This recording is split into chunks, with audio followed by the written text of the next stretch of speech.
Something is drifting across the border into America right now, and it has turned the sky the colour of a warning over 100 cities. You cannot see the thing that is actually dangerous about it. You can see the haze, the dimmed orange sun, the horizon gone soft and grey, but the part that hurts people is invisible, small enough to slip past every defence your body has and settle deep inside your lungs. It came from fires burning in another country, hundreds of miles from the cities now choking on it, and the machine that delivered it is the same stalled pattern behind this whole brutal summer. Millions have been ordered indoors, and the question underneath all of it is simple and unsettling.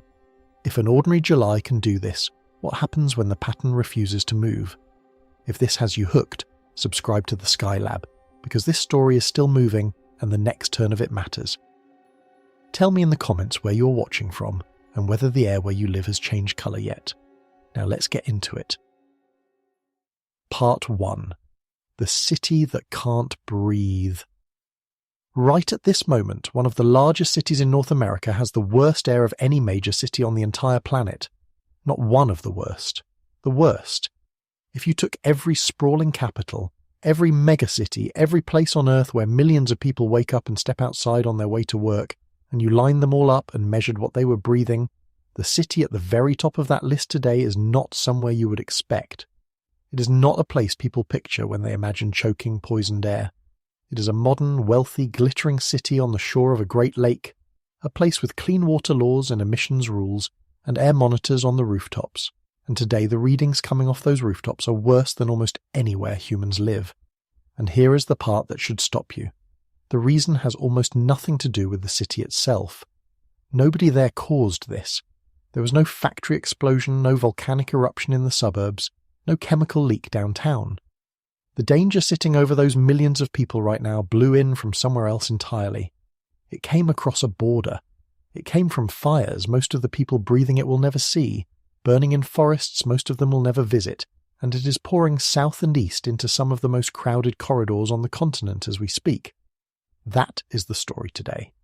Wildfires burning in southern Ontario and in northern Minnesota are throwing enormous volumes of smoke into the sky, and that smoke is drifting southeast, settling over the Great Lakes, the Northeast, and the Mid-Atlantic.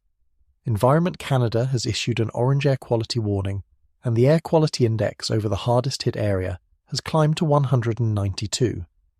That number sits deep in the category the health agencies simply label unhealthy. Not unhealthy for the elderly, not unhealthy for people with asthma, unhealthy full stop for everyone. Tens of millions of people have been told in the plainest possible language to stay inside and stop breathing the outdoor air, so we already have the shape of it. A foreign fire, an invisible poison, a locked weather pattern acting like a conveyor belt, and a warning that reaches from one country deep into another.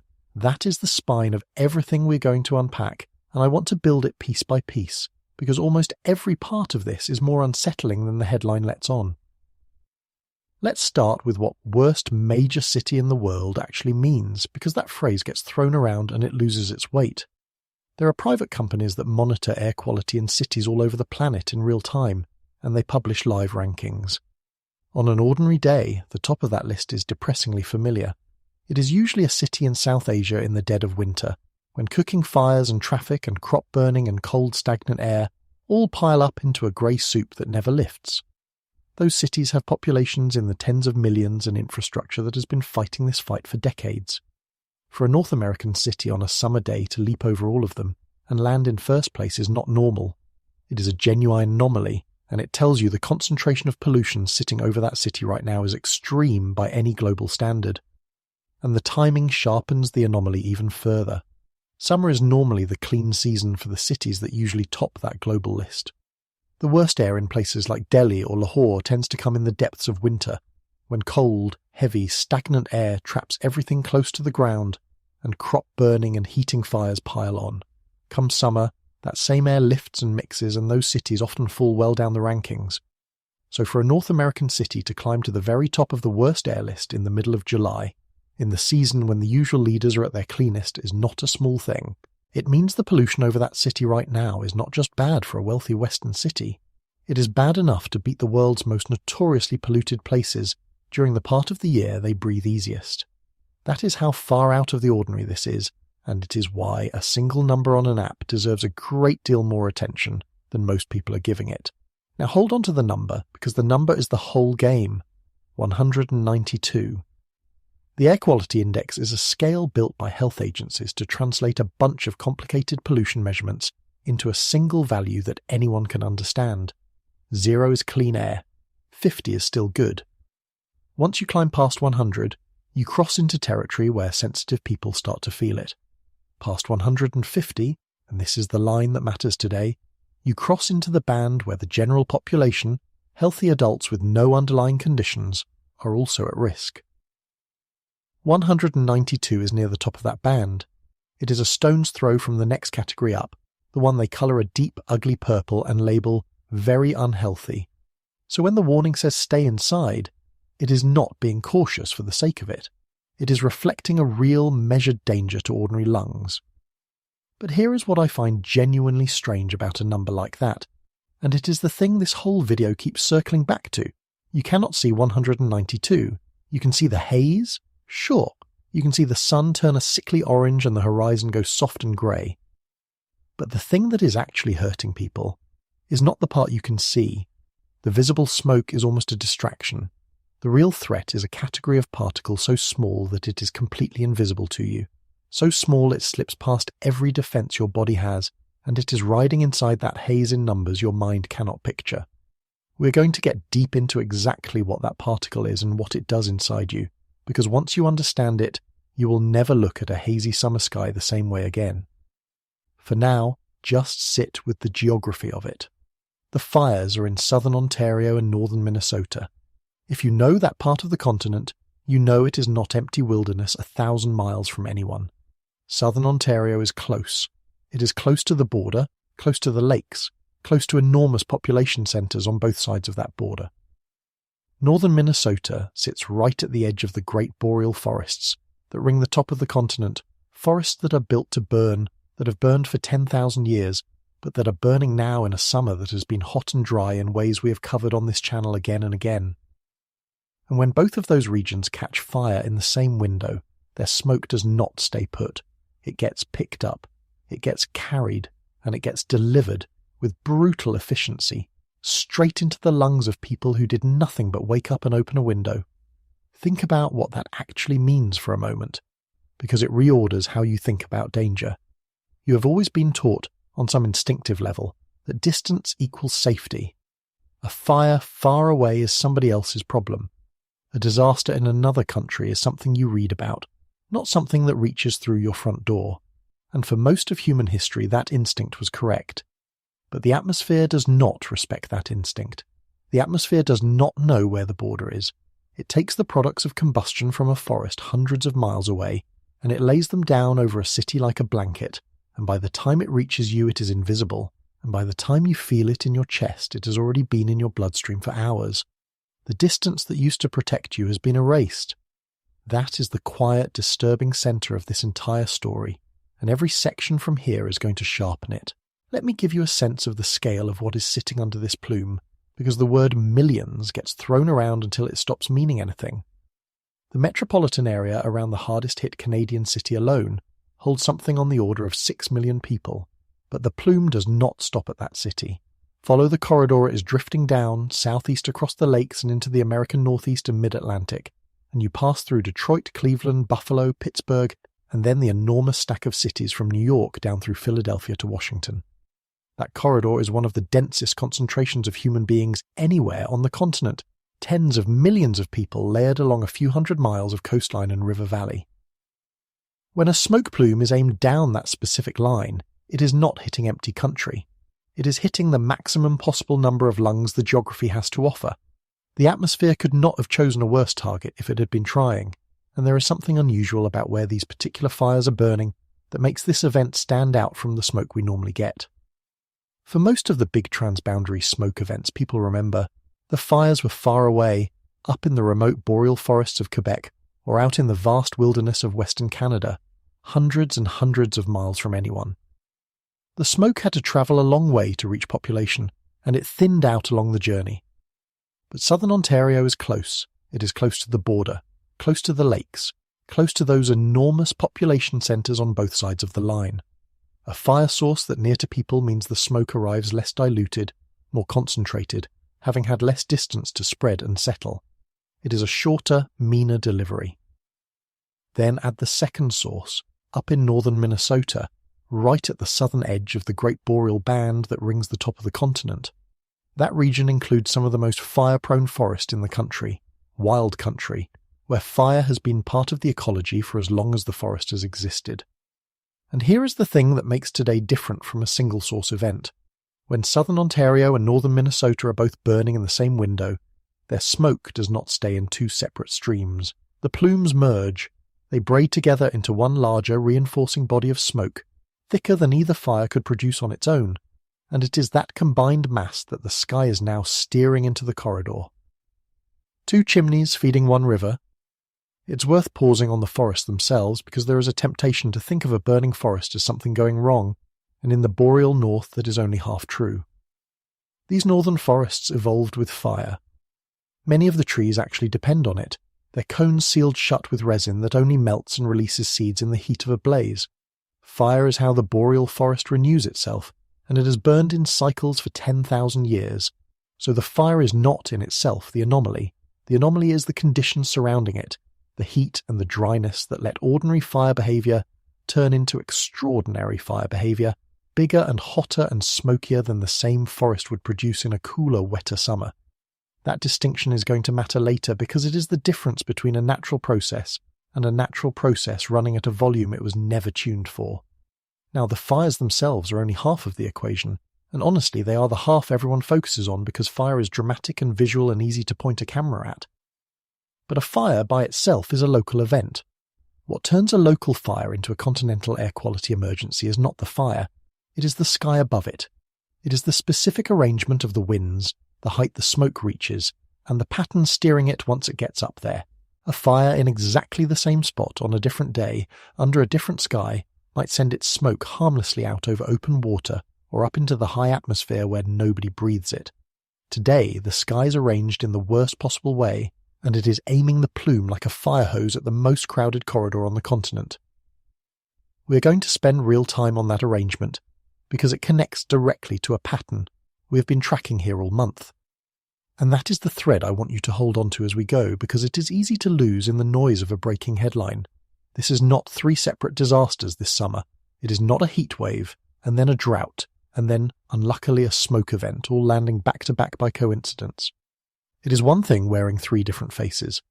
There is a single atmospheric configuration parked over this continent, and it has been producing the heat, deepening the drought, and now, today, it is the machine delivering the smoke. Once you see that one pattern behind the three headlines, the whole summer stops looking like bad luck and starts looking like a system doing exactly what a system like that does. And when you see it, the obvious question becomes almost unbearable, which is, if this is what the pattern can do in an ordinary July, what is it building toward? Before we get there, though, we have to understand the enemy, and the enemy starts with that number. 192? It sounds abstract. It sounds like a data point on a weather app you swipe past on your way to the temperature. So the next thing I want to do is take that number apart completely, show you exactly how it is built, what it is measuring, and why a value most people have never thought about for more than half a second is, right now, the single most important thing to understand about the air over a huge stretch of this continent. Because the moment you understand what 192 really is, the warning stops being a suggestion, and it starts being a description of something happening inside every person standing outside in it. Part 2. What 192 actually means. There is a number sitting over these cities right now, and almost nobody who repeats it actually knows what it is. They see it on a phone, they see it on the news ticker, 192, orange warning, stay inside, and then they go about their day. Because a number without meaning is just noise, and the human brain is very good at filing noise away and ignoring it. So let's fix that, because the meaning of this particular number is the difference between a mild inconvenience and a genuine health event, and today it is squarely the second one. The Air Quality Index was built to solve a real problem. Air pollution is complicated. There are several different pollutants that matter, and they are measured in units that mean nothing to a normal person. Micrograms per cubic meter, parts per billion. If a health agency told the public that the fine particle concentration outside had reached 90 micrograms per cubic meter, the public would have absolutely no idea whether to be alarmed or to shrug. So the agencies did something clever. They took all of those different measurements and all of those unfamiliar units, and they mapped them onto a single scale that runs from 0 to 500, with colours and plain language labels attached. Green means good, yellow means moderate, orange, red, purple, and finally a dark maroon at the very top mean progressively worse.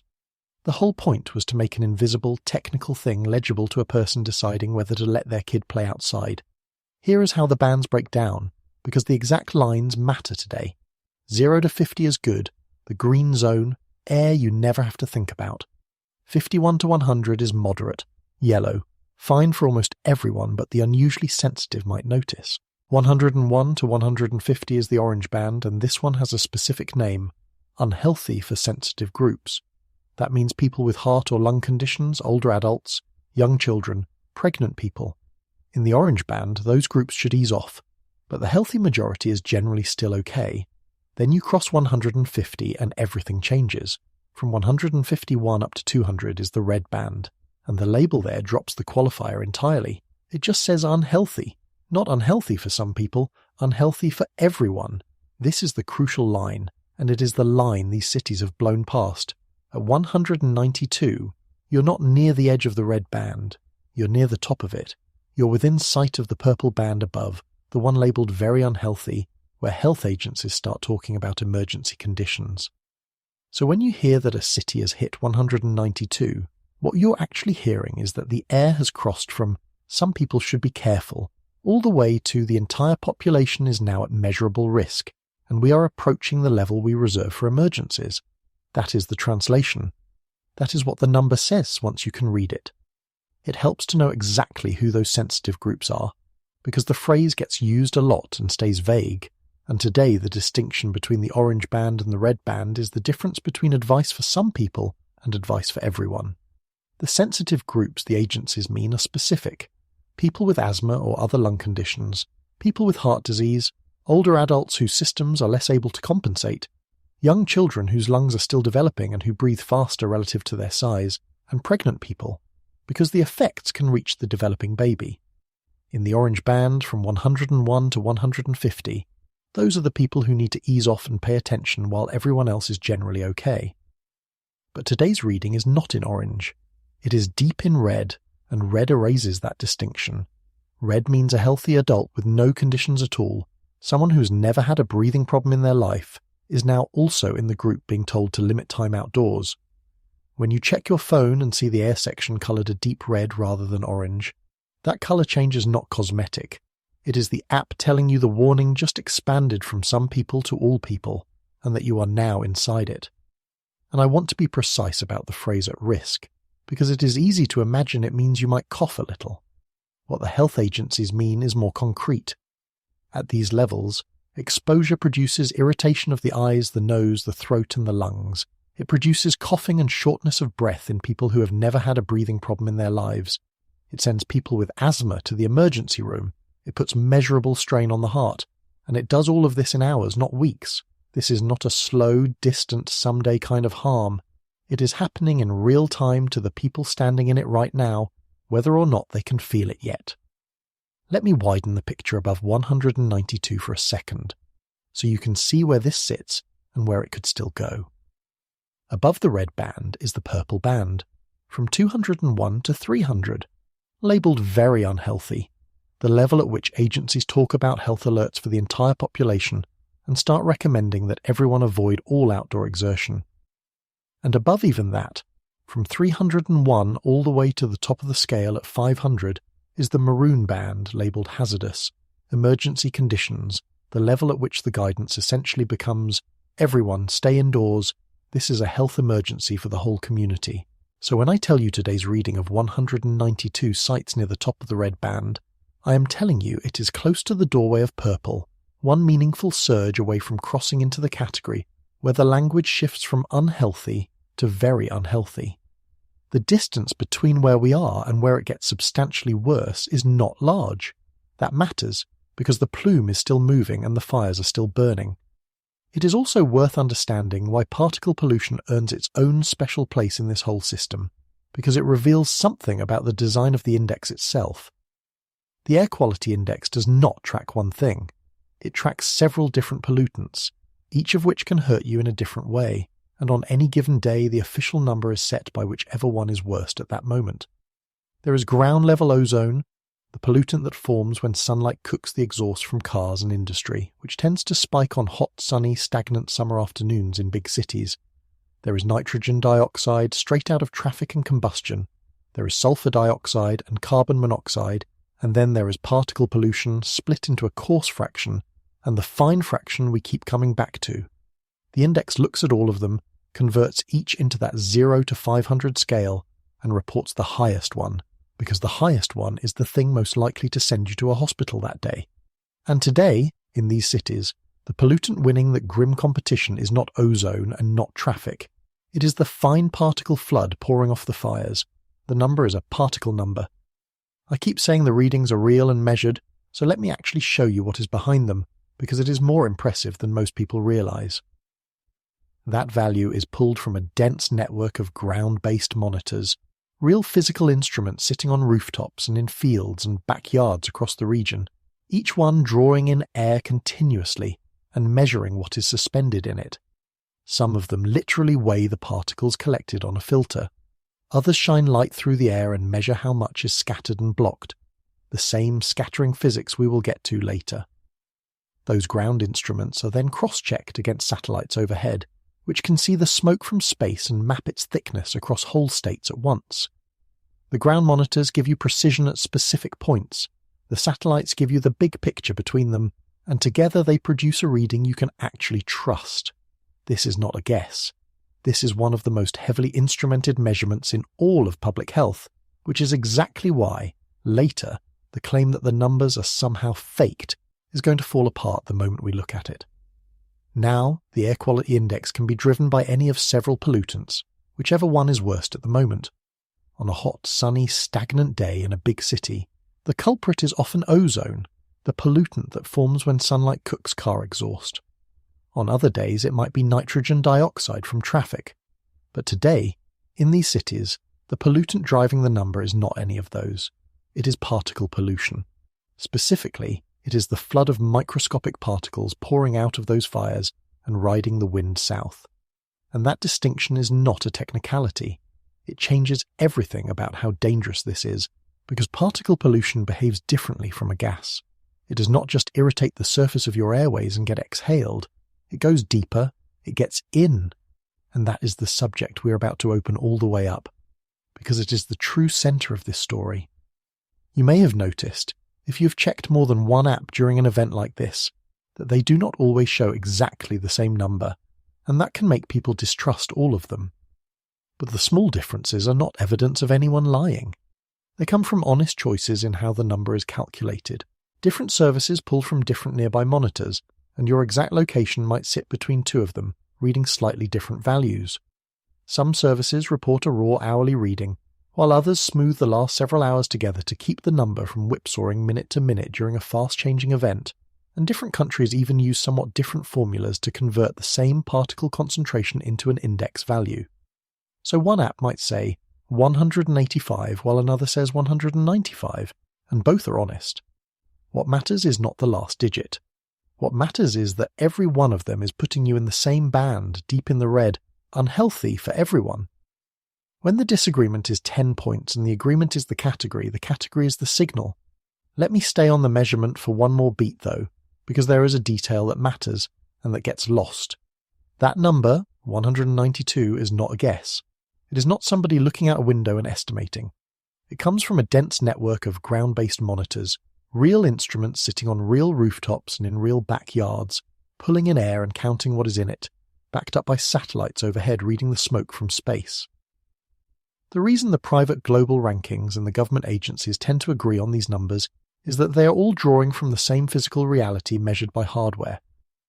I mention this now because later we are going to run into people who insist the numbers are fake, that the whole thing is exaggerated or invented, and it is worth planting the flag early. This is one of the most heavily instrumented cross-checked measurements in all of public health. When it says 192, something is genuinely measurably wrong with the air.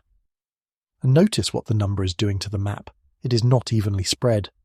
The fires are in southern Ontario and northern Minnesota, but the worst readings are stretching southeast from there, across the Great Lakes, into the northeast and the mid-Atlantic. That is not random. That is the wind writing its signature across the continent. The smoke is being steered deliberately and predictably by the pattern in the sky above it, down a specific corridor, which means the people getting hit hardest are in many cases hundreds of miles from any flame, in cities where the sky was perfectly clear a day or two ago. This is the thing I keep coming back to, and I am going to keep coming back to it, because it is the part that breaks people's intuition. The danger did not start where the people are. It travelled to them. Think about how that lands for an ordinary family. You wake up. The weather looks fine, maybe a little hazy, the way a summer morning sometimes is. There is no fire anywhere near you. There is no siren, no smell of anything burning, at least not at first.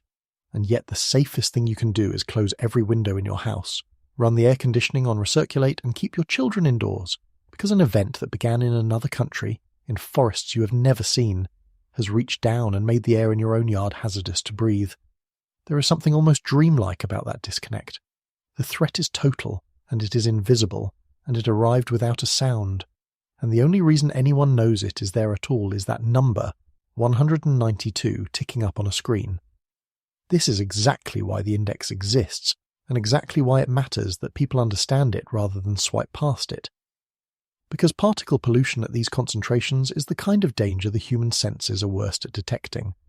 We evolved to run from fire we can see and smoke we can smell. We did not evolve to fear a haze that looks a bit like fog and a particle we cannot perceive at all. The number is the only sense organ we have for this threat. It is the instrument that tells us what our own bodies cannot.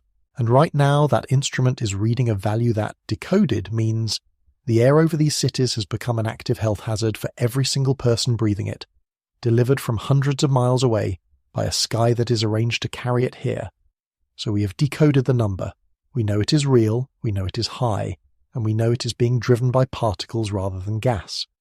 What we have not done yet is look the particle itself in the eye. What is it exactly? Why is something you cannot see more dangerous than the smoke you can? Why does it matter that it comes from a fire rather than from a tailpipe? And what precisely does it do once it gets inside a human body?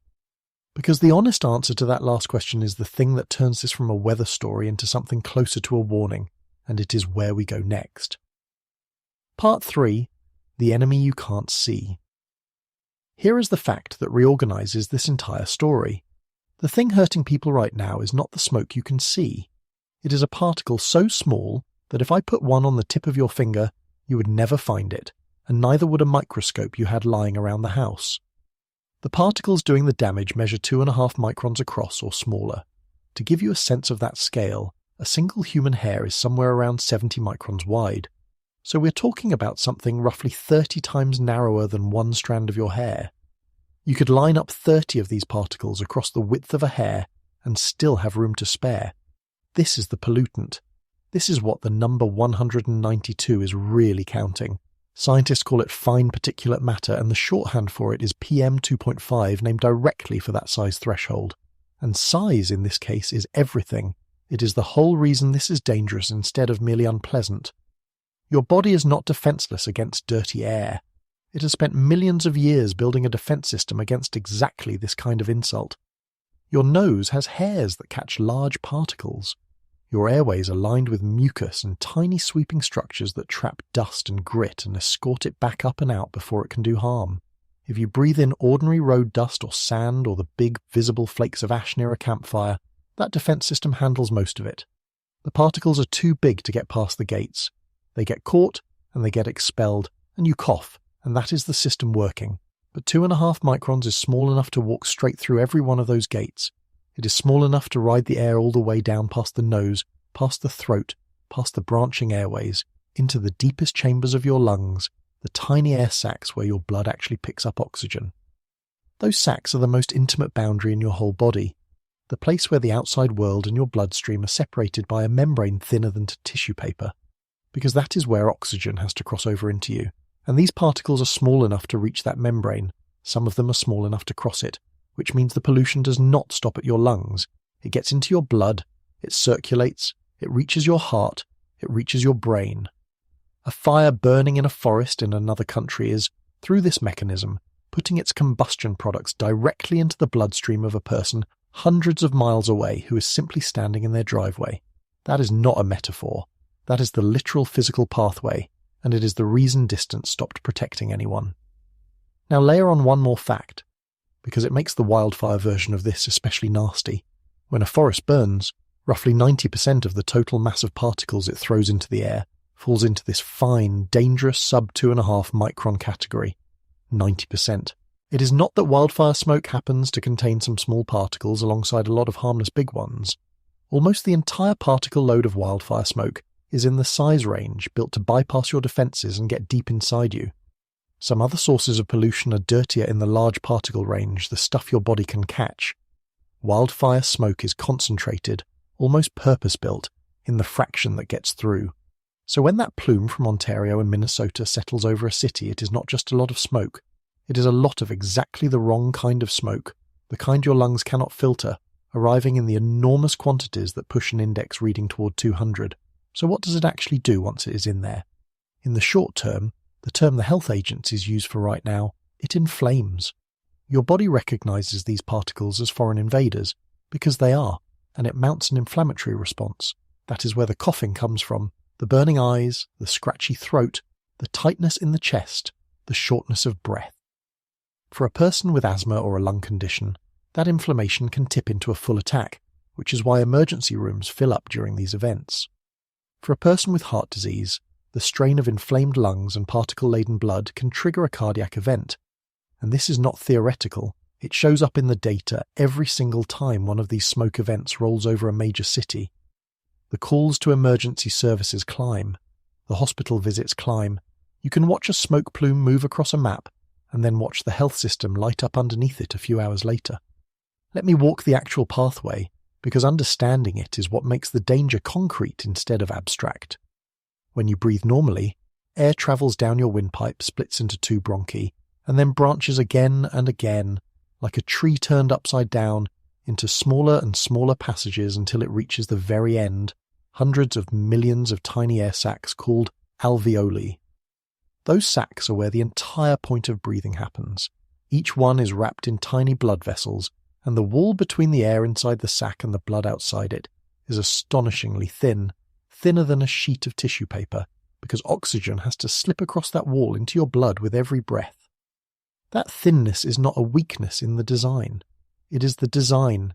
It is the whole reason you are alive, but it also means that anything small enough to ride the air all the way down to those sacs is now pressed up against the most permeable, most intimate boundary your body has. And the fine particles in wildfire smoke are small enough to get there. The very smallest of them, the ultrafine ones, are small enough to cross that boundary entirely and enter the bloodstream directly, the way oxygen does. Once particles reach that depth, your body does the only thing it knows how to do with an invader. It attacks. Immune cells swarm the particles, and the whole area inflames. That inflammation is useful when it is fighting a splinter or a germ, but here it is being triggered across a huge area of delicate lung tissue all at once, and it does not stay in the lungs.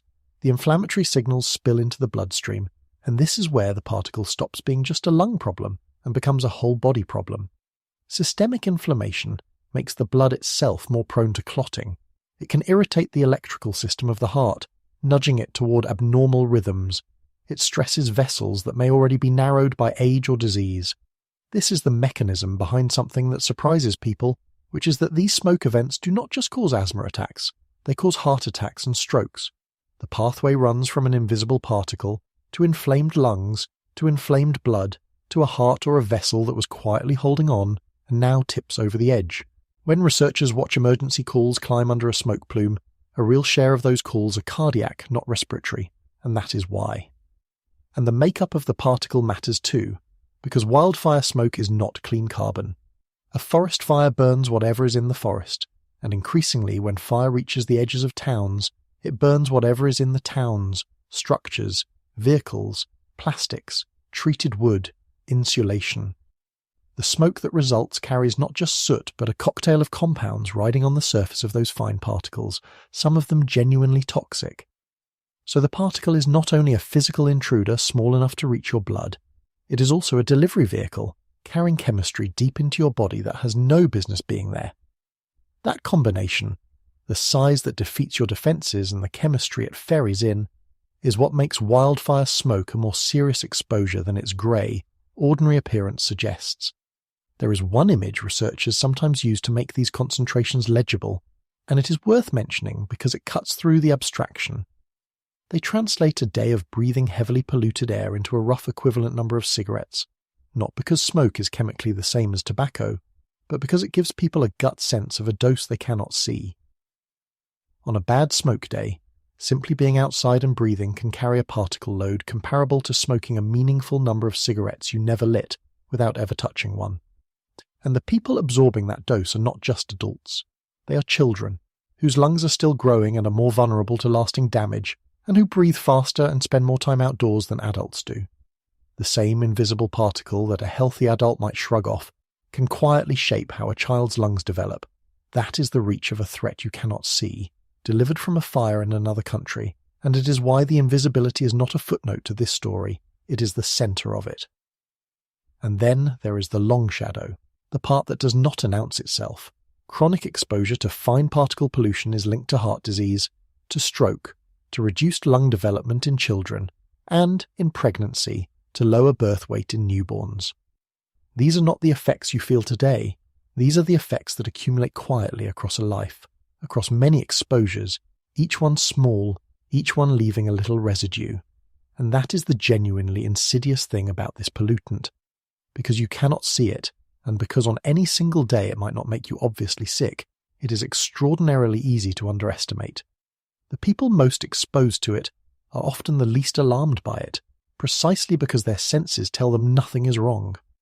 Their eyes see a hazy sky, their nose might catch a faint campfire smell or nothing at all, and so they go for their run, they let the kids play outside, they leave the windows open, while a pollutant they cannot detect is going to work deep inside them. The invisibility is not a minor detail, the invisibility is the weapon. This is why I keep insisting that the smoke you can see is almost a distraction. The orange haze, the dimmed sun, the strange light, all of that is the visible signature of the event, and we will talk later about exactly why the sky changes colour, because the physics of that is genuinely beautiful. But the visible part is not the dangerous part. You could, in principle, have air that looked only mildly hazy, and was still loaded with enough fine particles to be genuinely hazardous. The eye is simply not a good instrument for this. What your eye is registering is the light scattering off the smoke. What your lungs are registering is something your eye can never see. And the gap between those two things, between how bad it looks and how bad it is exactly the gap that gets people hurt. Let me put the concentrations in perspective, because there is a comparison here that quietly reveals how this all works. In the United States, the health standard for fine particle pollution, the daily limit the air is supposed to stay under, is 35 micrograms per cubic meter. That is the regulatory line. Now, the World Health Organization, looking at the global health evidence, sets its recommended annual guideline much, much lower, at 5 micrograms per cubic meter. Sit with that gap for a second. The stricter health target is 7 times lower than the regulatory daily limit in one of the wealthiest countries on Earth. And what that gap is telling you, quietly, is something uncomfortable. That meeting the standard and safe to breathe are not the same claim. There is a whole zone of air that is technically legal and still doing damage, and a wildfire smoke event does not gently nudge you toward those lines. It rockets you far past all of them at once, into concentrations many times higher than any of these thresholds for hours or days on end. There is one more uncomfortable finding worth sitting with, because it changes how you should think about that 7-fold gap between the standards. When researchers study the health effects of fine particle pollution, they keep looking for a threshold below which it stops doing harm, a safe floor where you can finally say the air is clean enough that these particles no longer matter, and they keep failing to find one. The damage appears to continue down to very low concentrations, well below the regulatory limits, which is exactly why the World Health Organization has repeatedly lowered its recommended guideline over the years as the evidence accumulates. There does not appear to be a concentration of fine particle pollution that is truly biologically free of risk. There is only less risk and more risk. And what that means for a day like today is stark. A reading in the red band is not a threshold you have just crossed from safe into dangerous. It is a point far along a scale that was already doing quiet harm at levels a fraction of this, and today has climbed to many times higher than even the loosest regulatory line. The particle does not wait for permission from a standard. It does its work at whatever concentration it reaches your lungs, and today it is reaching them in enormous numbers. Every piece of this connects back to the one idea at the centre of the whole story, so let me draw the line clearly. A fire hundreds of miles away in another country is right now placing an invisible defence-piercing particle into the deepest tissue and the actual bloodstream of tens of millions of people who cannot see it, cannot smell most of it, and have no instinct to fear it. The old rule that distance keeps you safe has been quietly repealed, not by anything the people did, but by the specific physics of this specific particle and the wind that carries it. And the only reason anyone knows to protect themselves at all is a number on a screen, translating an invisible threat into a warning their senses would otherwise miss entirely. So now, the obvious question, the one this raises and refuses to answer on its own. If the particle is that small, and the fire is that far away, how on earth does the smoke actually get here? How does something from a forest in southern Ontario or the edge of the Minnesota boreal end up concentrated over a city in the mid-Atlantic, hundreds of miles to the south and east, in high enough amounts to poison the air for millions? Fires are local. The damage is continental. Something in between has to carry it, has to lift it, aim it, and deliver it. And that something is not the fire at all. It is the sky above the fire, arranged today into a machine almost perfectly designed to move poison across a continent. That machine is what we're going to take apart next, because once you understand how it works, you will understand why this keeps happening, and why it is going to keep happening. Part 4. The Chimney and the River. A fire on its own is a local thing. It burns where it burns. If the smoke simply rose straight up and sat there, this would be a problem for the forest and the firefighters, and almost nobody else. What turns a fire in southern Ontario into a health emergency in a city hundreds of miles away is a two-step trick the atmosphere plays. And once you see both steps, the whole event stops feeling like a freak accident and starts looking like plumbing. The first step is a chimney. The second step is a river. Get the smoke up the chimney, hand it to the river, and the river will carry it across a continent. Start with the chimney. A big wildfire is not a gentle campfire, it is a furnace generating staggering amounts of heat, and heat makes air rise. The hotter and more intense the fire, the more violently the air above it lifts, and it drags the smoke up with it. On the most extreme fires, this updraft becomes so powerful that it builds its own weather. The rising column of hot, smoke-laden air cools as it climbs, the moisture in it condenses, and the fire literally grows a thundercloud out of its own top. These are called pyrocumulonimbus clouds, fire thunderstorms, and they act like enormous chimneys, punching smoke tens of thousands of feet up, sometimes all the way into the upper reaches of the lower atmosphere where jet aircraft cruise. Even without a full fire thunderstorm, a large hot fire lofts its smoke high, well above the ground, well above the treetops, up into the fast-moving air that circles the planet, and that is the crucial handoff because the air up there is nothing like the air down here.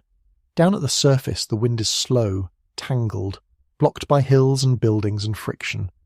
Up at altitude, the wind organizes into powerful, coherent rivers that flow around the whole hemisphere. The biggest and fastest of these is the jet stream, a ribbon of wind that can blow well over 100 miles an hour, snaking west to east across the continent at the altitude where the smoke has just been delivered. So the fire hands its smoke up the chimney, and at the top of the chimney the smoke steps directly into the current of the river. From that moment, the smoke is no longer a local event, it is cargo. And the river decides where it goes. Once the smoke is in that upper-level current, the distances it can cover are hard to believe until you see the numbers. When the upper winds line up, wildfire smoke can travel 800 to 1,000 miles in 24 to 36 hours. Let that sink into the geography of today. Southern Ontario to the mid-Atlantic is well within that range.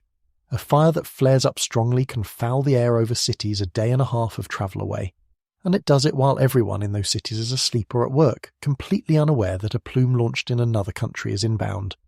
And it does not even stop at the coast. Satellites operated by NASA have tracked the black carbon from Canadian wildfires crossing the entire width of North America and then continuing out over the Atlantic, reaching all the way to Europe within days. The smoke from a North American forest can dim the sky over another continent. That is the reach of the river once the chimney has done its job. It is worth lingering on that chimney, the pyrocumulonimbus, because it is one of the strangest and most underappreciated things a fire can do. When a blaze gets hot enough and the atmosphere above it is unstable enough, the fire's own updraft builds a towering thunderstorm cloud directly over the flames. This is not a metaphor.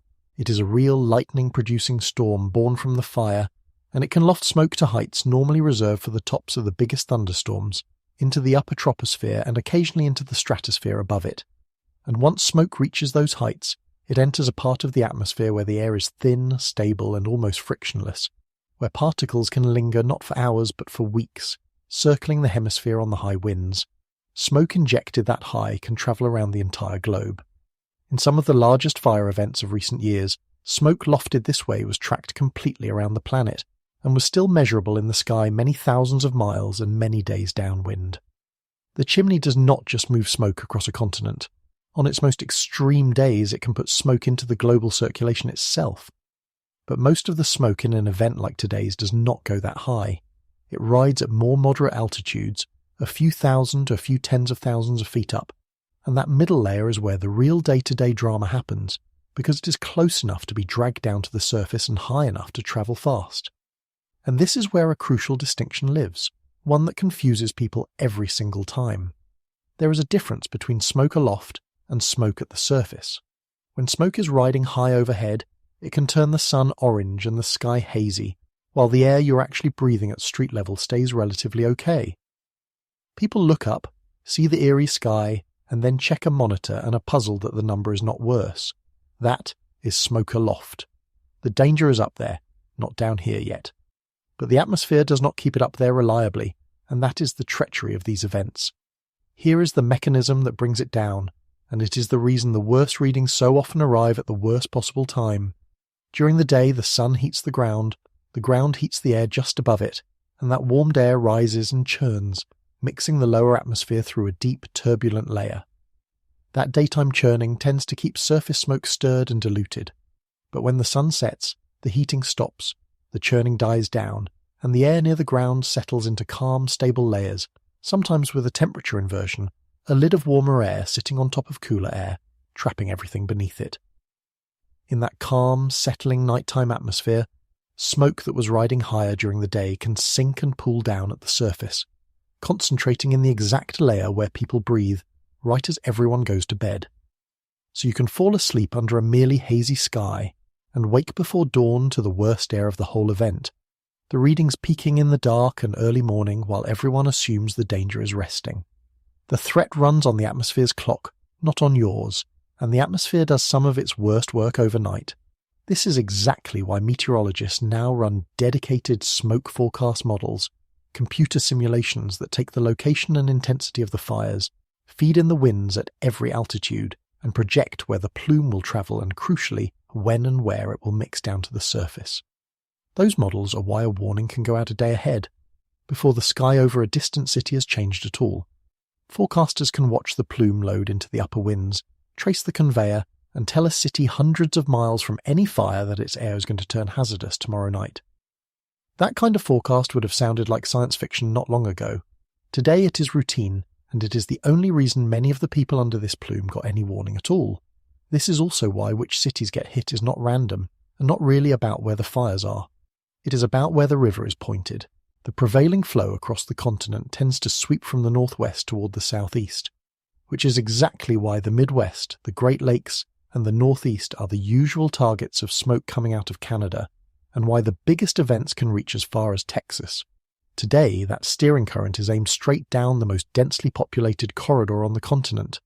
Same fire, different sky, and the smoke might have gone harmlessly out over open ocean, or up into the high atmosphere where nobody breathes it. Today the skies arranged to deliver it, with precision, to the maximum number of lungs. The fire lit the fuel. The atmosphere addressed the envelope and chose the destination. There is even a strange feedback in the smoke itself. one that shows how thoroughly it takes over the sky it moves into. A thick enough layer of smoke overhead blocks a meaningful fraction of the sunlight from reaching the ground, and that has a measurable effect on the weather underneath it. Days can turn noticeably cooler and dimmer, because the sun's energy is being scattered and absorbed high up in the smoke before it can warm the surface. That might sound like a small mercy, a little relief from the heat, but it is really just another sign of how much material is up there. When a plume is dense enough to knock down the daytime temperature across a region, you are looking at an enormous quantity of particles suspended in the air, and every one of those particles is part of the same population that is small enough to reach your lungs. And satellites can see all of it.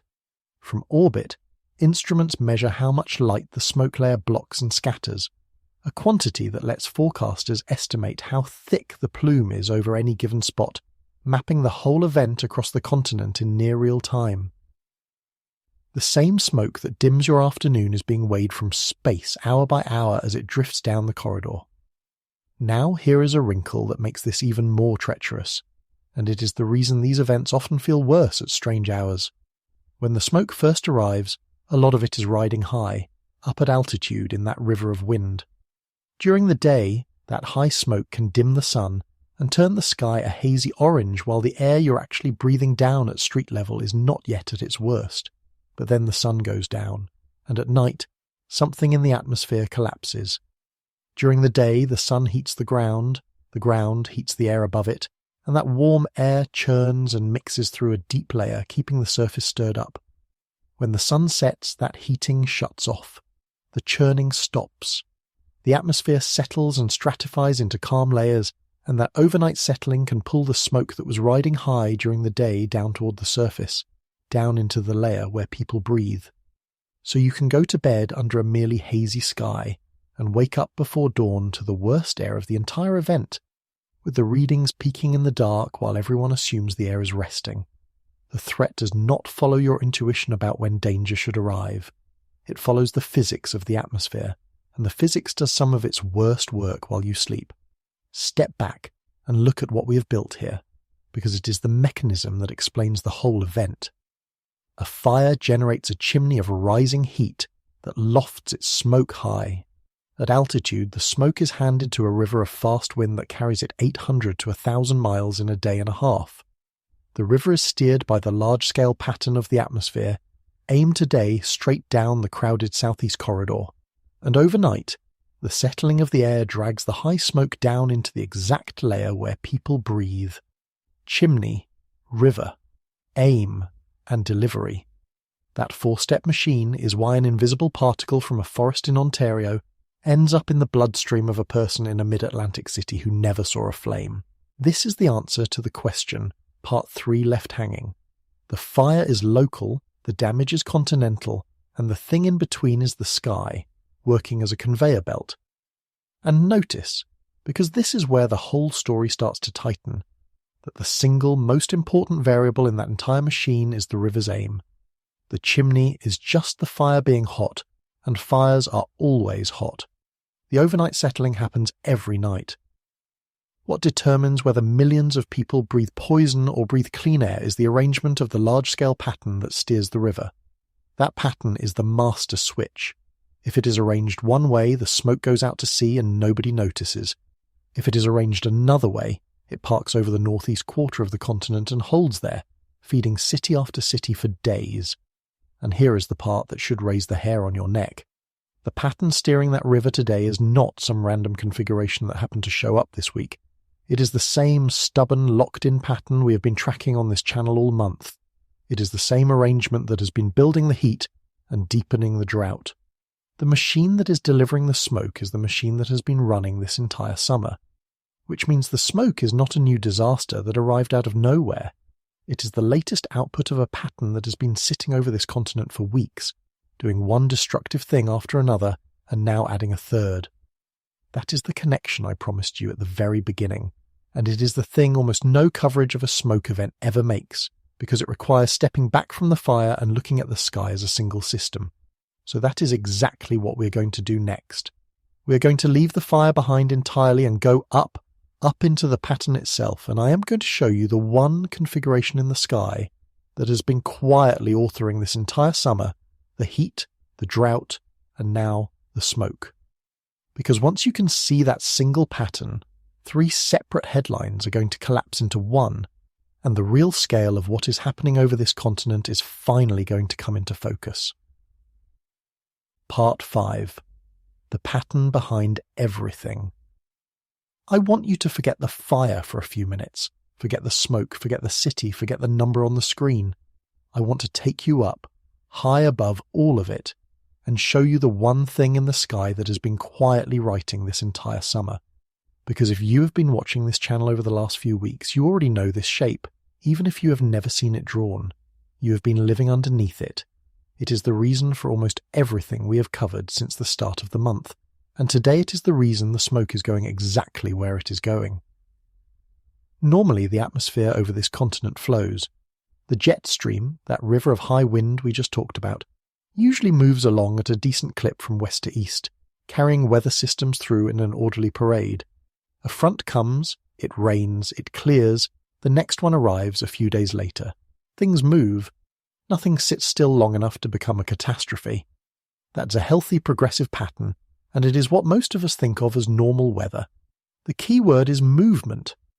When the pattern is moving, no single condition gets to dig in and stay. But sometimes the jet stream stops flowing smoothly and instead buckles into enormous stationary waves.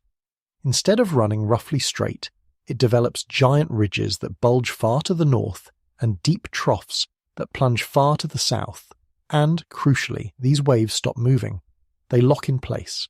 Meteorologists call this a blocking pattern because the giant stationary waves literally block the normal parade of weather systems from marching through. When this happens, whatever conditions you have underneath each part of the wave, you keep. And you keep them, and you keep them. For days, sometimes for weeks. The atmosphere stops being a river and becomes a set of standing pools. This is the pattern we have been tracking all month. This is the stalled, locked configuration that has refused to break. These giant stationary waves in the jet stream have a name. They are called Rossby waves, the enormous meanders the fast upper wind makes as it circles the hemisphere, and normally they drift slowly eastward, which is part of why weather moves along. But under the right conditions they can grow unusually large in their north to south amplitude and slow to a near standstill. And when they do, one particularly stubborn shape can set up that meteorologists call an omega block, because the buckled jet stream traces a shape like the Greek letter omega, a big loop of ridge in the middle with a trough dug in on either side. An omega block is one of the most persistent configurations the atmosphere can produce. Once it locks in, it can sit for a week or two, shrugging off the systems that try to push through, and everything underneath each part of it just keeps getting more of the same. That is the family of pattern we have been living under, and there is an ongoing scientific debate worth mentioning honestly about whether a warming world is making the jet stream wavier and these blocks more frequent or more stubborn. That question is not fully settled, and I am not going to pretend it is, but the mechanics of what a block does, once it exists, are not in dispute at all, and those mechanics are what tie this whole summer into a single story. Now here is where it becomes one story instead of many. A blocking pattern is not one kind of weather. It is a machine with different outputs at different positions, all running off the same engine. Underneath the big ridge, the northward bulge, the air sinks and compresses and heats. The skies stay clear, the sun beats down day after day, and nothing comes through to break it. That is a heat dome. That is precisely the setup behind the brutal heat we have been documenting, the record highs, the nights that never cool off. We walked through the physics of that ridge earlier this month, the way a stuck dome of high pressure bakes the same states for weeks, same pattern. And it is worth being precise about why sinking air heats, because it is not the sun doing all of it, and that surprises people. When air descends under a ridge, it moves into higher pressure lower in the atmosphere, and that higher pressure squeezes it. Compressing a gas heats it, the same reason the barrel of a bicycle pump gets warm in your hand when you push air into a tyre. So the air under a ridge is being warmed twice over, once by the sun pouring down through the cleared sky, and again by the simple physics of its own descent and compression. That double heating is why a heat dome can be so stubborn and so intense, and why the ground underneath it just keeps getting hotter the longer the ridge sits. The dome is not only trapping heat, it is actively manufacturing more of it out of the mechanics of sinking air.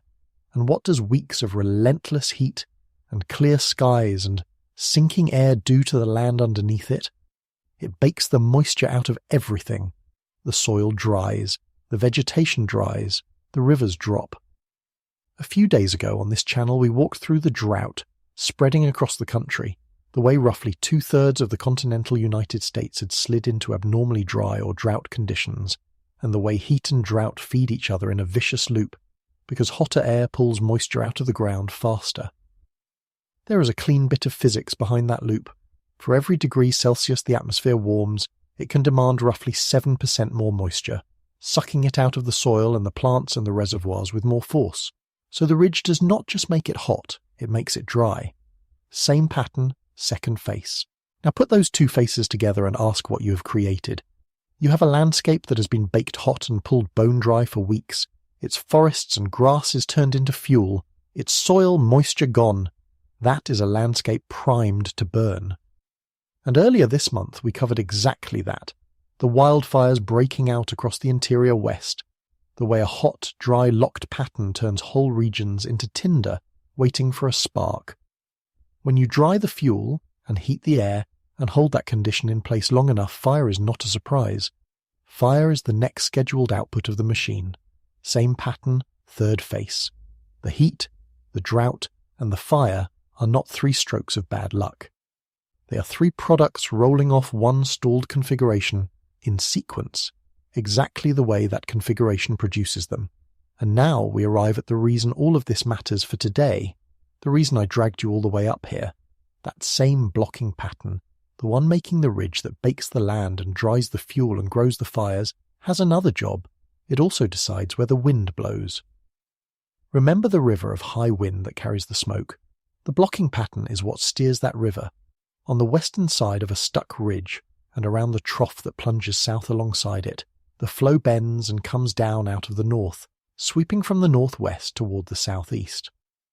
And that northwest to southeast flow is the exact conveyor pointing from the fire country of southern Ontario and the northern boreal edge straight down into the Great Lakes, the northeast, and the mid-Atlantic. So the same pattern that grew the fires by drying the land is now the pattern aiming their smoke at the cities. It is not two coincidences stacked on top of each other. It is one machine that first manufactured the fuel, then lit the conditions for the fire and is now operating the conveyor belt that delivers the smoke to your lungs. One engine, every step. I want to make sure that lands because it is the revelation this whole video is built around. When you look at the news this summer, you see a scattered list of separate emergencies, a heat wave in one headline, a drought map in another, wildfires in a third, and now, today, a smoke event in a fourth. 4 different stories, 4 different maps, 4 different sets of experts, and the natural human response is to file them as unrelated, a run of rough weather, one damn thing after another. But they are not unrelated, they are the same thing. Pull the camera back far enough, up to where you can see the whole shape of the jet stream, and the 4 headlines merge into a single stalled wave doing exactly what a stalled wave does. The heat is the ridge, the drought is the ridge holding, the fire is the dried out land under the ridge meeting a spark, and the smoke is the flow around the ridge carrying that fire's exhaust to the crowded corner of the continent. It has been one story the entire time. Today is just the chapter where the story finally reaches into the cities and puts its hand on tens of millions of people who thought they were only dealing with a hot summer. If you want a single image to hold on to, picture the pattern as one long assembly line running across the whole summer. At the first station weeks ago, the ridge switched on and began baking a region. At the next station, that baking pulled the moisture out of the soil and the forests, curing them into fuel. At the next, a spark met that fuel and the fires caught and grew, feeding on exactly the dryness the ridge had manufactured. And at the final station, today, the flow wrapping around that same ridge picked up the smoke coming off those fires and carried it down the line to the cities. Nobody moved the product between stations by hand. The same machine that ran the first station ran the last one, And when we covered the fires across the interior West earlier this month, and the drought a few days ago, and the heat before that, we were standing at different stations of the same assembly line without always saying so out loud. Today is the station where the line finally reaches into the places most people live. There is something almost unsettling about seeing it that way, and I do not want to oversell it, but I also do not want to look away from it. A blocking pattern is not rare. Stuck ridges and locked troughs have always been part of how the atmosphere works. What changes the stakes is what the pattern is operating on. When the baseline is hotter and drier to begin with, the same stuck ridge bakes harder, dries faster, and builds more fuel than the same ridge would have a few decades ago. The machine is the same shape it has always been, but you have loaded it with more heat and less moisture, and so its outputs, the heat wave, the drought, the fire, the smoke, all run hotter and harder and reach further than they used to. That is why an ordinary blocking pattern in an ordinary July can now push the air over a major city to the worst on the planet. The pattern is not new, what it has to work with is. This is also why the smoke can feel like it comes out of nowhere, arriving on a day that had nothing to do with fire. The person breathing it never saw the ridge switch on weeks ago, never watched the forests dry, never heard about the first flames. All of that happened upstream, out of sight, at earlier stations on the line. By the time it reaches them, it has been stripped down to a single strange symptom, a hazy orange sky and a number climbing on a screen, with all of its causes hidden hundreds of miles and several weeks behind it. The event looks sudden only because you're standing at the end of a very long process and cannot see the beginning of it. So let's come back down from up there and reconnect it to the person breathing this air. That family with the closed windows, the kids kept inside, the hazy orange light coming through the glass, they are not experiencing a random misfortune. They are standing at the far downstream end of a machine that started as a bulge in the jet stream weeks ago, on the other side of the continent, and worked through heat and drought and fire before it ever reached them. The invisible particle in their bloodstream travelled a chimney and a river to get there, and the river was aimed by the same wave that gave them their heat wave in the first place. Every piece of this summer is connected to every other piece, and the connective tissue is a single stalled shape in the sky that has refused to move, which turns the whole thing into one enormous open question, and it is the question the rest of this video lives inside. If one stalled pattern can produce heat, then drought, then fire, then smoke, in sequence, each one feeding the next, then the only thing standing between these cities and clean air again is whether that pattern finally breaks. If it relaxes, if the jet stream starts flowing again and the parade of weather resumes, the ridge collapses, the wind shifts, and the smoke gets scoured out to sea. But if it holds, the conveyor keeps running, and the plume reloads day after day, as long as the fires burn and the flow points south. So the real suspense is not really about the smoke, it is about the pattern. And a stalled pattern, by its very nature, is the kind of thing that does not want to move. Before we get to whether it breaks, though, I want to take you back to the last time this exact phenomenon happened, at a scale nobody who lived through it will ever forget. Because there is a precedent for this, a recent one, and it is the yardstick that tells you both how bad today is, and how much worse this kind of event can get. 2 summers ago, the sky over one of the biggest cities in the world turned a colour people described as apocalyptic, and the numbers behind it make today's reading of 192 look almost gentle by comparison. That is where we go next, because to understand what you are breathing today, you need to see what this continent already proved it was capable of. Part 6. The summer, the sky turned orange. On June 7th, 2023, something happened over New York City that people are still describing to each other years later, usually in the same hushed way you would describe a solar eclipse or a once-in-a-lifetime storm. The sky turned orange, not a soft, pretty sunset orange, a thick, sourceless alien orange that swallowed the skyline, dimmed the sun to a dull disk you could look at directly, and made one of the most photographed cities on the planet look like a still from a science fiction film about the end of the world. And on that day, that famously wealthy, heavily regulated, monitored-to-death city had the worst air of any major city on Earth. Sound familiar? It should. Because 2 summers ago is the yardstick for today, and it is the reason I can tell you with a straight face that today's event is both very serious and, so far, nowhere near as bad as this thing can get. Let's put the numbers side by side because this is where the comparison does its work. Today, the reading we have been talking about is 192, deep in the red, unhealthy for everyone, near the edge of the purple band, genuinely dangerous. Now here is what New York hit on June 7th, 2023. The air quality index there peaked around 465. 465. That is not in the red band. That is not even in the purple band above it. That's all the way up in the maroon, the highest, most severe category on the entire scale, the one labelled hazardous, the one where health agencies stop giving nuanced advice and essentially say, everyone, regardless of health, should stay indoors, full stop. Today's 192, as serious as it is a little over 40% of what New York reached that day. So when I tell you today is bad, I need you to hold both things in your head at once. It is bad. And this continent has very recently proven it can produce something more than twice as bad. And here is the detail that makes the 2023 comparison so useful rather than just frightening. The fires that produced that orange day were not in the same place as today's.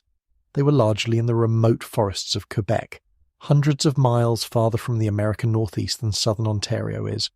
And yet the smoke still reached New York with enough concentration to push the air past 400 on the index. Sit with what that implies about today. Today's fires are closer. Southern Ontario is nearer to that same corridor than the Quebec fires were, with less distance for the smoke to thin out along the way. That does not mean today will be worse, because the size of the fires and the exact winds matter enormously, and today's fires may simply be smaller. But it does mean the geography is not offering any comfort.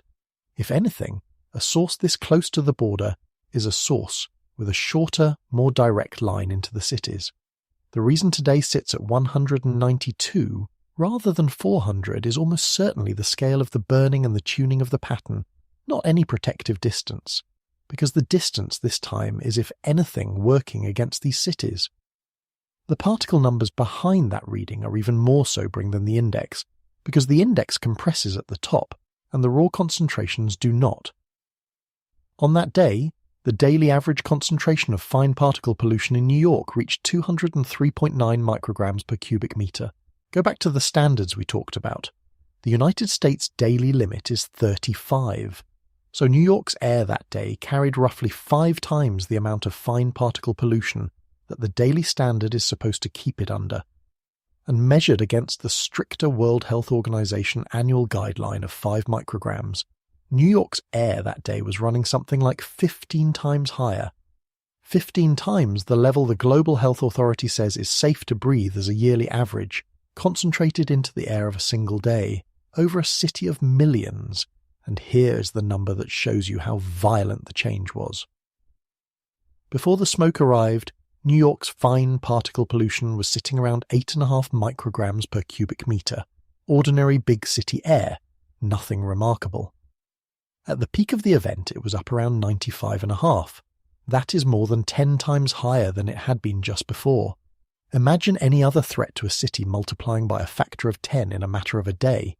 Invisibly, with no explosion and no warning siren, delivered entirely by the wind from fires burning far away in Canada. That is what fine particle pollution from wildfire smoke can do, and it is exactly the same mechanism running today, the same chimney, the same river, the same conveyor, just, for now, at a lower volume. Now, numbers on a chart can stay abstract, so let me show you what those numbers did to a living city, because this is the part that should stay with you.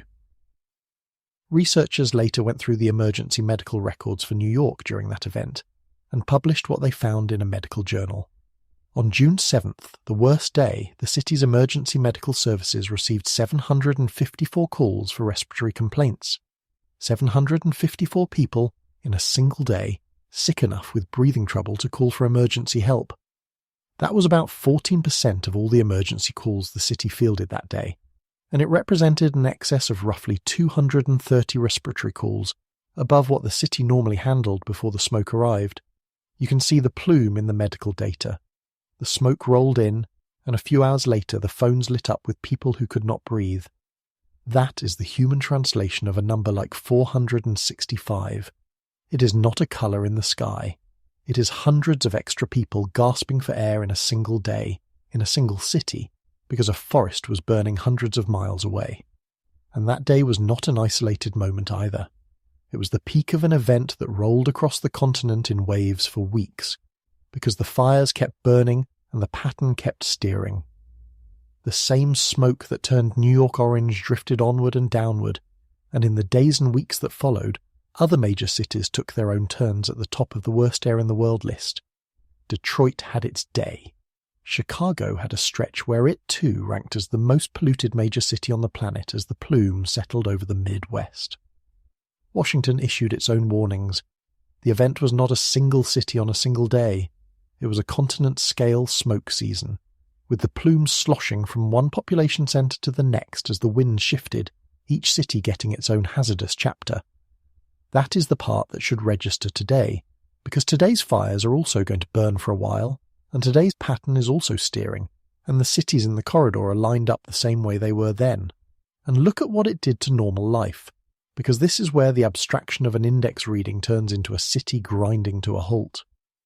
During the 2023 event, the reduced visibility from the smoke was severe enough that air travel was disrupted, with ground stops slowing flights into major northeast airports because pilots could not see well enough to operate normally.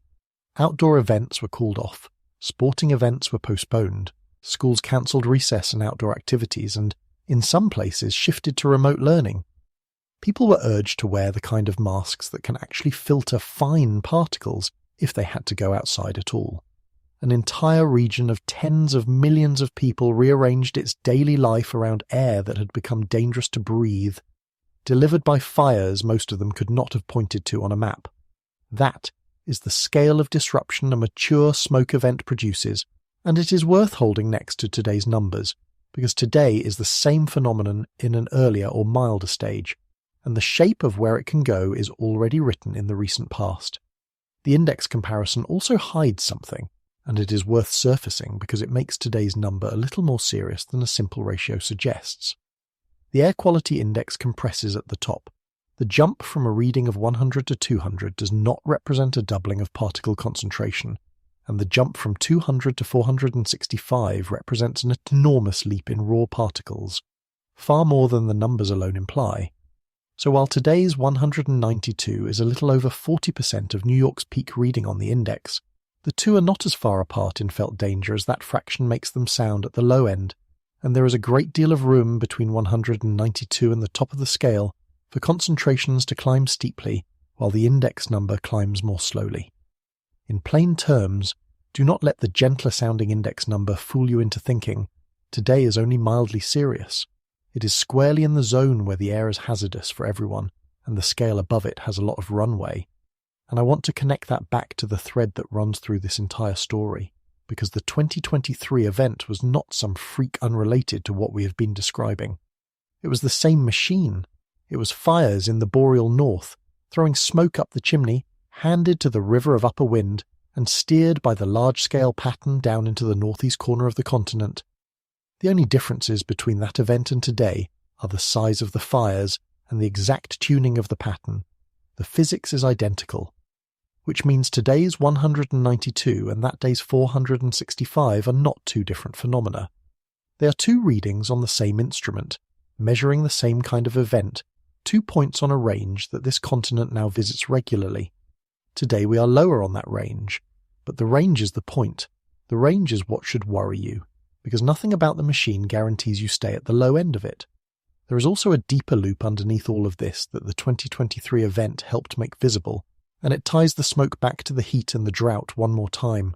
Hotter air dries the fuel, drier fuel burns bigger, bigger fires make more smoke, and the conditions that create bigger fires, the heat and the drought, are produced by the same stalled patterns that then steer the smoke. It is a feedback loop, with the atmosphere on both ends, manufacturing the fuel load and then delivering the exhaust. The reason these transboundary smoke events seem to be arriving more often and reaching further and hitting harder is that every link in that loop has been getting stronger. That is not a forecast. That is just the mechanism described plainly, and the 2023 event was the moment a lot of people on this continent felt it in their own chest for the first time.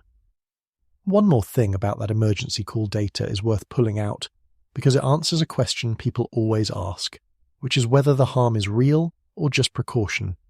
You cannot argue with a phone ringing in a dispatch centre. Those 754 respiratory calls on the worst day were not people being cautious. They were people who could not breathe well enough to wait, calling for help in numbers well above what the city normally saw. And that excess of roughly 230 calls above the baseline is a floor, not a ceiling, on the real harm, because most people who felt worse that day did not call an ambulance. They toughed it out, or took an inhaler, or went to an urgent care, or simply felt sick and stayed home. For every person sick enough to trigger an emergency call, there were many more feeling the same particle in a milder form. The visible spike in the emergency data is only the sharp tip of a much broader wave of people whose lungs and hearts were working harder that day because of smoke from a fire they never saw. That is the real footprint of an event like this, and it is why the warnings are not theatre. So here is where we stand. We know what the number means, we know what the particle does, we know how the sky carries it, and we know the single pattern that authors the whole thing. And now we know the scale, because we have a recent brutal benchmark. A day 2 summers ago when this exact machine pushed a major city more than twice as far into the danger zone as today's reading, and sent hundreds of extra people reaching for oxygen. Today is a smaller instance of a proven catastrophe. That is the honest framing, not, it is fine, it is lower than last time, and not, this is the worst thing ever. It is this. The machine that already showed us 465 is running again today at 192. And the only thing keeping today's number where it is rather than climbing is the current size of the fires and the current tuning of the pattern, both of which can change. But there is one piece of this event we have kept circling and never fully landed, and it is the piece every single person under this smoke is actually looking at right now. The sky. That strange, dimmed, orange-tinged sky that showed up over New York in 2023 and shows up over these cities today. Why does smoke do that? Why does it turn the sun into a coin you can stare at and the whole dome of the sky into something out of another planet? The answer is a piece of physics so clean and so beautiful that it almost feels wrong to find it beautiful, given what the same particles are doing to people's lungs. And that same strange sky is also the thing that sends a certain set of theories racing across the internet every time it appears, theories about what the colour really means and who might be behind it. So next, let's look up at the one part of this event you can actually see, figure out exactly why it looks the way it does, and deal honestly with the stories people tell about it. Part 7. Why the sky turns the colour of a warning. Step outside under one of these smoke events, and the first thing you notice is not a number on your phone. It is the light. The sun goes strange. It dims to a flat orange disk you can look straight at without squinting, hanging in a sky that has lost its blue and turned a muddy tan or an eerie amber. Shadows go soft. Everything takes on a sickly, filtered glow, like the whole world is being lit through a dirty piece of stained glass. People reach for the word apocalyptic, and they reach for it honestly, because there is something deeply wrong feeling about a sky the wrong colour. So let's answer the question everyone under that sky is quietly asking. Why does smoke do this? And the answer turns out to be the same physics that explains why the sky is ever blue in the first place. On a clean day, the sky is blue because of the way sunlight bounces off the molecules of air themselves. Sunlight looks white, but it is really a mix of every colour, every wavelength, from long, slow red waves to short, tight blue and violet ones.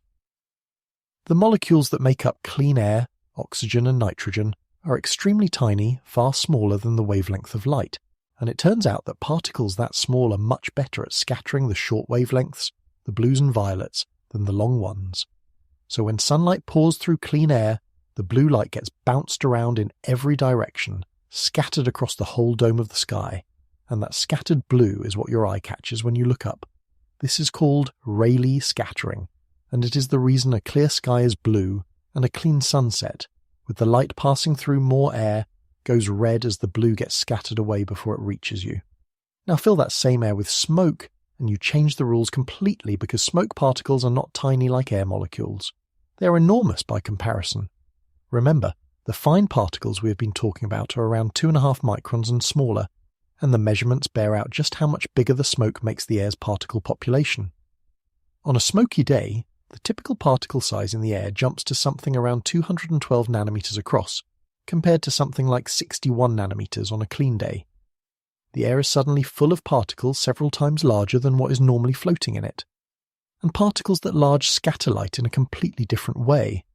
Instead of preferentially bouncing the blues around like the tiny air molecules do, these bigger particles scatter all the wavelengths more evenly, and they absorb and block a lot of light outright. The technical name for this large particle scattering is me-scattering, and the visible result is dramatic. The smoke filters out much of the blue and green light, and what makes it through to your eye are the long wavelengths that pass more easily, the reds and the oranges. So the sky drains of blue, the sun dims because so much light is being blocked and scattered, and everything left is washed in that amber end-of-the-world glow. And here is the part I find genuinely haunting. The exact same property of these particles that turns the sky beautiful is the property that makes them dangerous. It is their size. Their size is why they scatter light into that eerie orange, and their size is why they slip past your body's defences and bury themselves deep in your lungs. The colour and the harm are the same fact, seen two different ways. When you look up at that strange dimmed sun, you are not looking at something separate from the threat. You are looking directly at the threat, at a sky so full of the dangerous particle that it has changed the colour of daylight. The beauty is the warning. They are the same thing. This same physics is why the effect is strongest and reddest at sunrise and sunset during a smoke event. When the sun is low on the horizon, its light has to travel through far more atmosphere to reach you than when it is overhead. A long slanting path through the smoke-filled air. Over that long path, almost everything but the deepest reds gets scattered and absorbed away, so the low sun during a smoke event can turn a blood red that people find genuinely unnerving. And none of this is new. Human beings have been recording these strange coloured skies for as long as there have been large fires and large volcanic eruptions, both of which load the atmosphere with fine particles. After the great eruption of Krakatoa in the 1880s, particles thrown into the high atmosphere produced vivid red and orange skies all over the world for months, so striking that they showed up in the paintings and diaries of the era. The mechanism smoke uses today is the same mechanism a volcano uses, and it is one of the oldest optical effects our species has ever noticed. In our own time, the clearest modern example came over the west coast of the United States a few years ago, when an enormous outbreak of wildfires pushed so much smoke over the Bay Area that, on one unforgettable morning, the sky above San Francisco turned a deep uniform orange in the middle of the day, dark enough that streetlights stayed on and people woke up convinced something had gone catastrophically wrong with the sun. Nothing had gone wrong with the sun.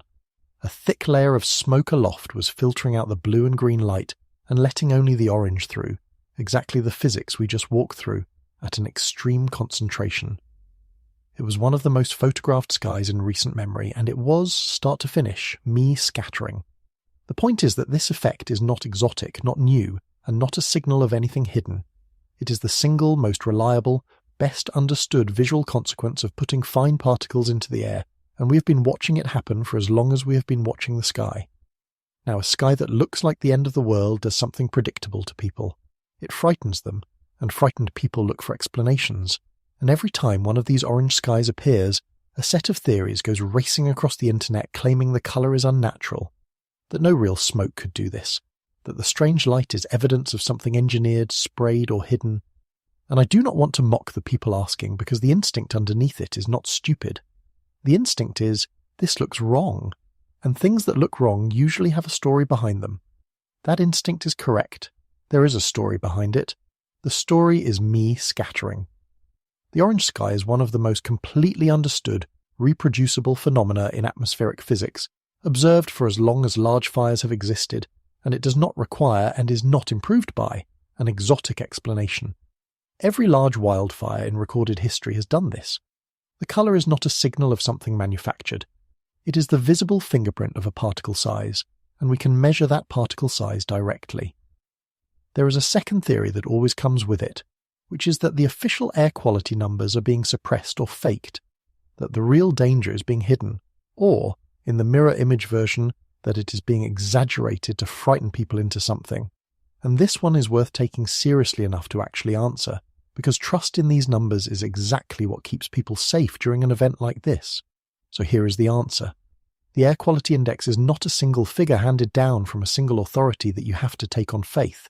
It is computed from a dense network of physical ground monitors, run by different agencies, cross-checked against satellite readings from space, and reported in parallel by private companies that have no stake in matching any government story. The global city rankings that put a city at the top of the worst air list today are run by private firms independent of the government agencies issuing the warnings, and they agree. When independent systems with different owners and different incentives all converge on the same number, that convergence is evidence against a cover-up, not for one. It is very hard to fake a number that a dozen separate instruments and organizations are all measuring at once, and it goes further than the official monitors, because in the last several years a whole layer of citizen-run sensors has spread across the continent. These are inexpensive air quality monitors that ordinary people buy and mount on their own porches and rooftops, feeding their readings into public maps that anyone can pull up. During a smoke event, you can watch thousands of these private, individually owned sensors light up in real time, run by people with no connection to any government agency and no coordination with each other, and they tell the same story the official monitors do. For the numbers to be faked, you would have to be simultaneously deceiving the government agencies, the private international ranking companies, the satellites in orbit, and tens of thousands of strangers reading their own personal sensors on their own porches, all landing on exactly the same value at exactly the same time. That is not how a cover-up works. That is what the truth looks like when it is measured from 1,000 directions at once. The uncomfortable reality the numbers are pointing at is not that someone is lying about the air. It is that the air really is that bad, and the third idea that circulates is that the fires themselves are being set deliberately as part of some agenda. Here I will give the honest, uncomfortable partial concession, because that is what this channel does.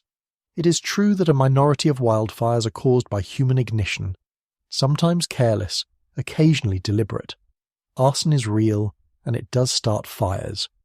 But the scale, the timing, and the geography of a border-straddling smoke event like this one are not set by whoever strikes the match. They are set by the fuel in the sky. A match dropped into a wet, cool forest does almost nothing. That same match dropped into a landscape that has been baked hot and pulled bone dry for weeks by a stalled pattern can erupt into something continental. The ignition is almost incidental.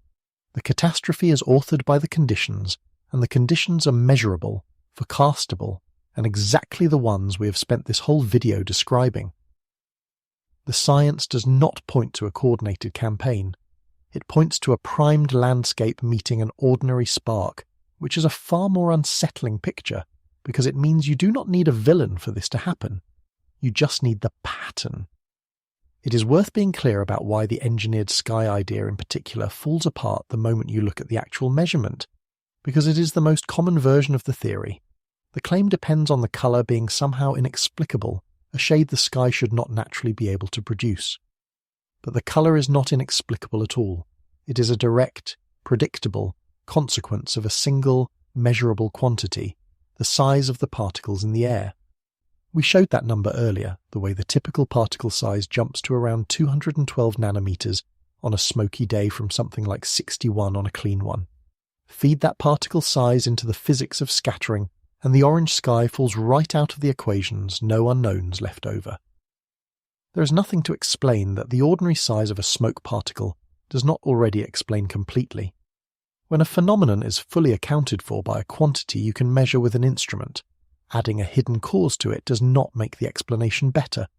It just adds something you cannot measure to something you already can, and calls the combination deeper. The honest position is the simpler one.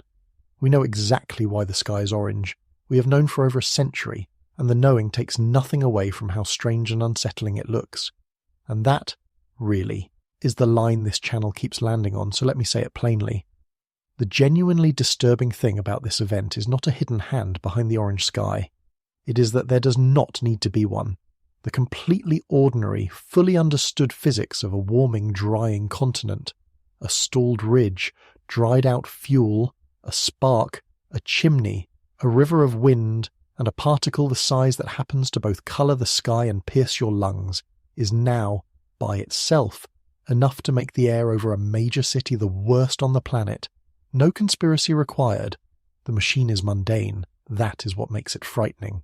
You cannot expose it, arrest it, or shut it down, because there is nothing hidden to expose. It is just weather, running on a hotter, drier world, doing exactly what the physics says it will do. So we have now looked at every piece, the number and what it means, the invisible particle and what it does inside you, the chimney and the river that carry it, the single stalled pattern that authors the heat, the drought, the fire, and the smoke all at once, the brutal recent benchmark that shows how much worse this machine can run, and now the sky itself, explained down to the physics of why it wears the colour of a warning. There is only one thing left to face, and it is the thing that has been sitting underneath this entire story, waiting. If this is what an ordinary summer can now deliver, then what happens next? And is there anything in the pattern right now pointing toward relief or toward the next plume? That is where we finish. Part 8. The question that won't clear. Let's come all the way back down now, out of the jet stream and the physics and the history, back to the ground, back to a person standing in their own backyard under a strange orange sky, and let's ask the question that actually matters to them. What do we do with this? Because it would be easy to walk away from everything we have covered with a shrug, to file it as one more rough week in a rough summer and wait for the wind to change. But I think that would be a mistake, and I want to tell you why, as plainly as I can. The single most important thing this event proves is that the old rule is dead. The rule you grew up with, the one written so deep into your instincts you never even noticed it was there, was that distance keeps you safe. A disaster far away is somebody else's disaster. A fire in another country is a headline, not a threat. And for almost all of human history that rule held, but it does not hold for this. The atmosphere has quietly erased the distance between a remote fire and a crowded city, and it has done it with a particle so small you cannot see it, so small it walks past every defense your body has and settles into your blood. Tens of millions of people are, at this moment, breathing the exhaust of fires they will never lay eyes on, hundreds of miles from any flame, and the only reason any of them know to protect themselves is a number on a screen translating a threat their own senses were never built to detect. That is the world this event is describing, not a freak. A new normal rule of how danger moves, and there is a second shift hiding inside the first one, which is that smoke has quietly become a season. For a long time, the calendar most people carried in their heads had a hurricane season, a tornado season, a winter of storms, and fire was a thing that happened to other regions, out west, far away. But a summer in which a stalled pattern reliably bakes and dries the northern forests, and then steers their smoke into the crowded corridors of the continent, is a summer with a smoke season built into it, and it can arrive in waves, clearing and returning as the winds shift and the fires flare. 2 summers ago proved the corridor can be hit again and again across a single season. Today is another instance, and the sensible response to a recurring seasonal hazard is not panic each time it appears, but preparation, the same way people in hurricane country keep supplies on hand. Knowing where to check the real number, having a way to clean your indoor air, knowing which mask actually works, keeping an eye on the vulnerable people near you, these become ordinary seasonal readiness rather than emergency scrambling. The event stops being a shock and becomes a known part of the year, which is, in its own quiet way, one more measure of how much has changed. And the reason that rule is so easy to underestimate is baked right into the nature of the threat. This pollutant is invisible. On a given day, it might not make you obviously sick. The harm is partly immediate, the coughing and the tight chest and the emergency room visits. But it is also partly cumulative, a residue that builds quietly across many exposures, showing up years later as heart disease or a child's underdeveloped lungs. So the people most exposed to it are often the least alarmed, precisely because nothing in the moment screams danger. The sky looks a little hazy. The air smells faintly of campfire or of nothing at all, and so people go for their run and leave the windows open and send the kids out to play, while the machine we have spent this whole video describing does its quiet work inside them. The invisibility is not a footnote. It is the reason this threat slips past us, and it is why understanding the number, really understanding it, is the closest thing you have to a defense. So the practical part is simple, and I will say it once clearly. When the number is where it is today, in the red, unhealthy for everyone, you treat the outdoor air as what it is, which is hazardous. You keep the windows closed, You run the air conditioning on recirculate so you are not pulling the outside in. You keep strenuous activity indoors. You pay special attention to the people the smoke hits hardest. The very young, the old, anyone with a heart or lung condition, anyone pregnant. And you check the number, the real number from the monitors, rather than trusting your eyes, because we have now seen exactly how badly your eyes underestimate this. That is not fear. That is just reading the instrument that was built for a threat your body cannot feel. A couple of specifics are worth knowing, because not all protection is equal against this particular threat, and the details are exactly the kind of thing people get wrong. If you do have to be outside, an ordinary cloth mask or a loose surgical mask does very little against fine particle pollution, because the particles are small enough to slip around the edges and through the weave. What actually filters them is a well-fitted respirator, the kind rated to capture fine particles sealed against your face.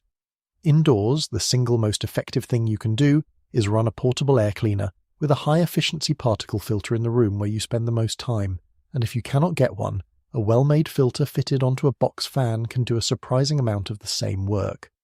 Keeping the indoor air clean matters more than people think, because during a multi-day event, your home is where you accumulate most of your protection or most of your exposure, hour after hour, whether or not you ever step outside. And check on the people around you.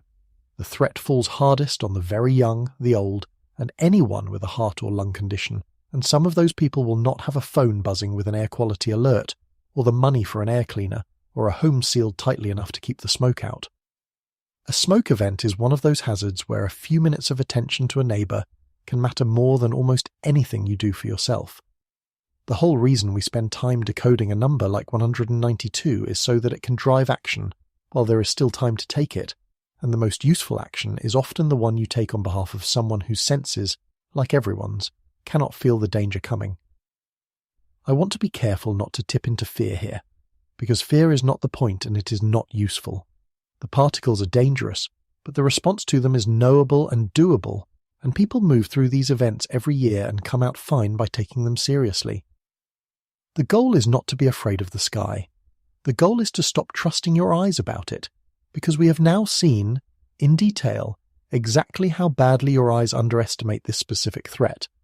Read the number, respect the number. Close the windows when the number says to. That is the whole individual playbook, and it works. And notice how much of that playbook depends on a single thing, which is trusting an instrument over your instinct. Every part of protecting yourself in a smoke event asks you to believe a reading on a screen, instead of the evidence of your own eyes and nose, because in this one case your eyes and nose are the unreliable witnesses, and the monitor is the honest one.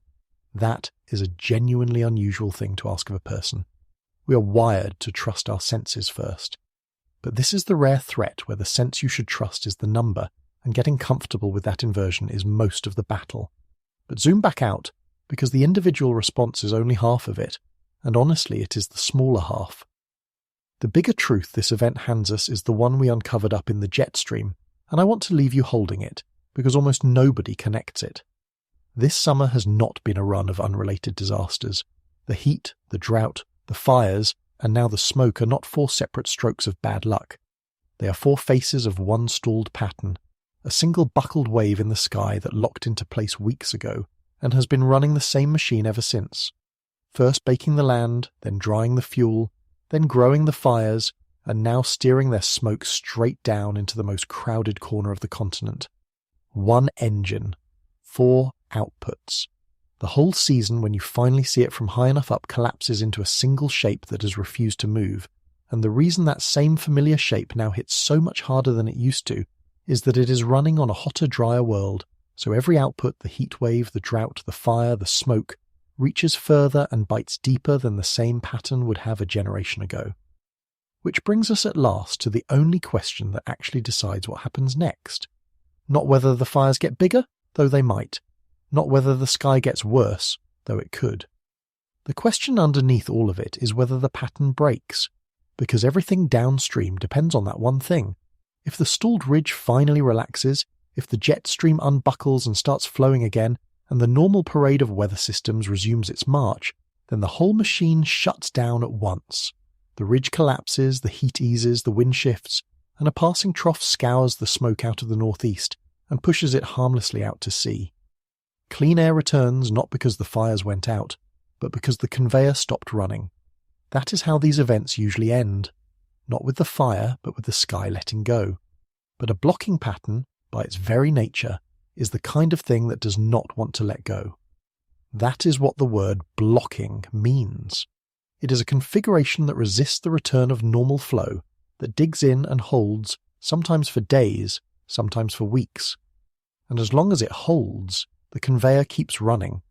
The fires in southern Ontario and northern Minnesota keep burning, because the same heat and dryness that grew them are still in place, and every day the pattern holds is another day the flow points south, another day the plume reloads over the cities. So the suspense here is real, and it is specific. It is not vague dread about the future. It is a concrete meteorological question, with a concrete answer coming in the next forecast cycles. Does a trough finally come through and break the block, or does the ridge win another week? And there are two smaller questions riding alongside that big one, both worth watching, because they will tell you which way this is tipping. The first is what the fires themselves do.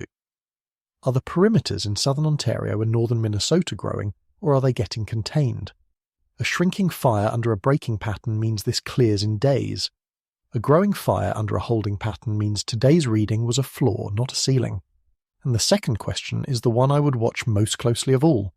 So far, the headline number, the worst air in the world reading, belongs to a Canadian city. But the plume is drifting south and east, into the Great Lakes and the Northeast and the Mid-Atlantic.